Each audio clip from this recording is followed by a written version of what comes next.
nos primórdios das ideias gnósticas, ele foi confundido com o cristianismo, e foi justamente para se distinguir do gnosticismo foi que, em muitos aspectos, o cristianismo explicitou a sua doutrina.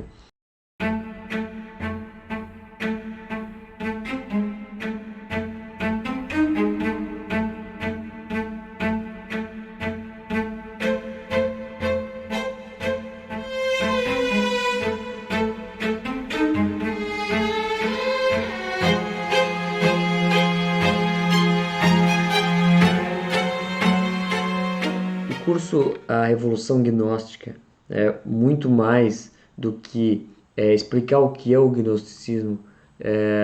O objetivo dele é mostrar onde está, né? Onde estão as ideias, as crenças gnósticas hoje, onde elas estiveram ao longo da história, para que a gente compreenda e saiba distinguir entre elas. Muita gente já falou sobre esse assunto, muito se falou, e em geral a gente já viu de diversas formas esse assunto ser abordado. Alguns até começam a classificar como gnóstico quase tudo, muitas coisas, né? E nós precisamos ter um certo critério nisso aí.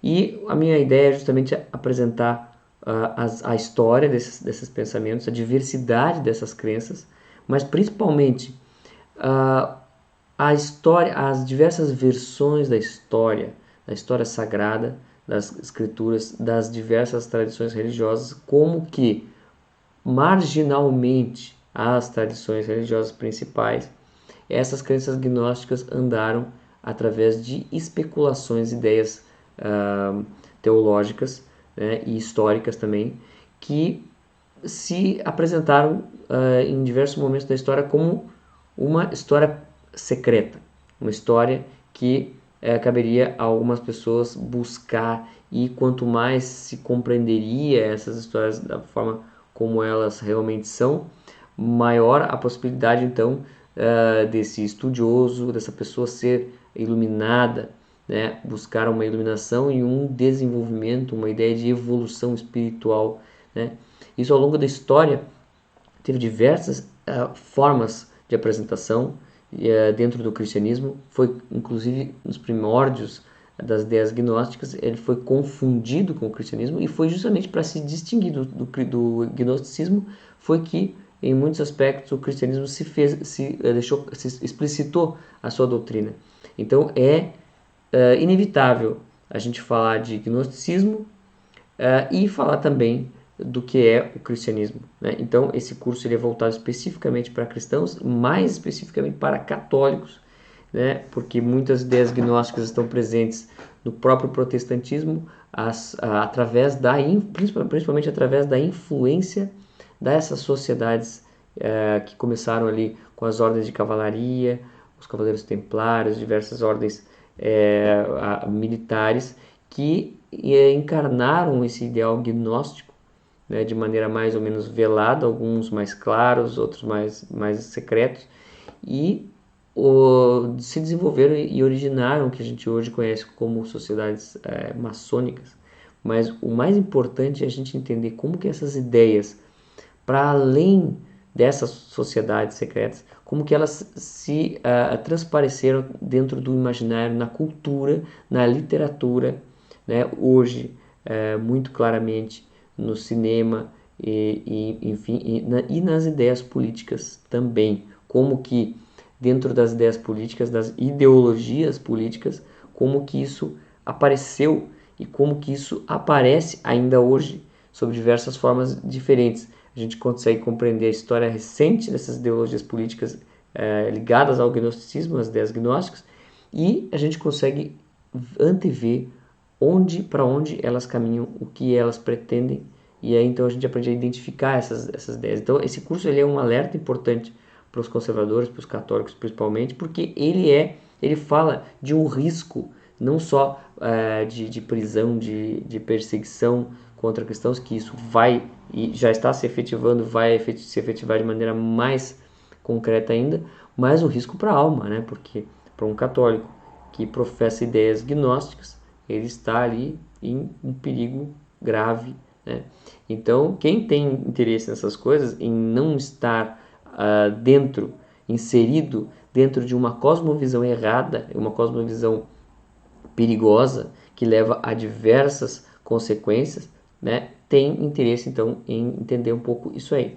Existem muitas formas de tratar esse assunto, eu vou tratar ele de forma histórica, mas também de forma teórica, e a gente vai ver uma coisa interessante é que no nosso imaginário moderno atual ele está presente de forma impressionante, e não só no imaginário ocidental moderno, como muita gente gosta de imaginar, como nesse imaginário que aparece no meio do conservadorismo, muitas vezes, no meio do catolicismo, como um aspecto do tradicionalismo e principalmente as ideias tradicionalistas do perennialismo, qual é a relação disso com essas ideias gnósticas? Isso é gnosticismo? Né? Então a gente vai buscar responder essas questões, como que isso aparece e quais os riscos que isso leva, a que isso leva.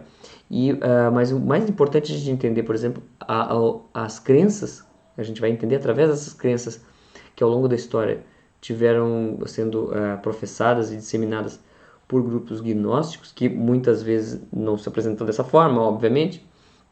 A gente vai ver as diversas versões da história humana e a gente vai encontrar ali muitas até das nossas a gente acreditava que era assim, que é a versão oficial, e na verdade é uma versão gnóstica.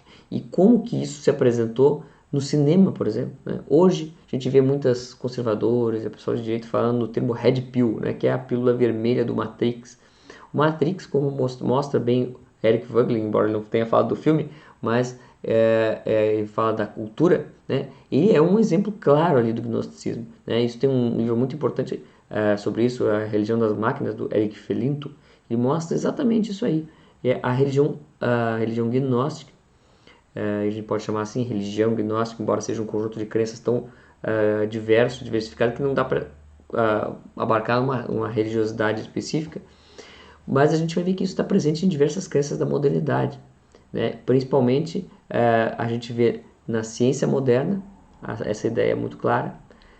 Na pandemia a gente percebeu como que as pessoas acreditaram tão claramente, tão fielmente, tão cegamente na ciência moderna, no que dizia a ciência, mais ainda especificamente, mais superficialmente, acreditaram no que dizia a mídia, né? Como que isso aparece na mídia e até no seu oposto, naqueles que estavam indo contra as crenças oficiais da pandemia. Também nós vemos alguns movimentos que fizeram a resistência a isso. Assim como a gente vê na Rússia, a gente viu no outro curso que o eurasianismo russo se apresenta como elemento opositor do globalismo ocidental, que vem lá da nova era, daquela ideia da religião global, etc. Mas ele se apresenta exatamente como um outro tipo de proposta religiosa tradicional, entre aspas, que na verdade traz todas aquelas tradições que a gente viu no curso, que não são tradições religiosas propriamente, e que estão diretamente ligadas com essa corrente gnóstica.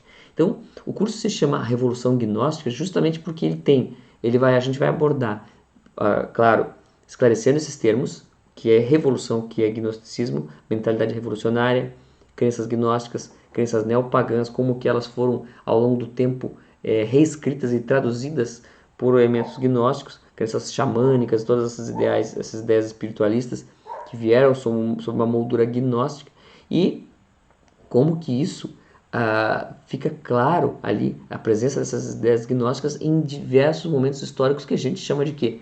Revoluções. As revoluções são uma diversidade de momentos históricos em que o gnosticismo, as ideias gnósticas ficaram mais fortes e ganharam expressão política, né? Como a época que a gente está vivendo hoje.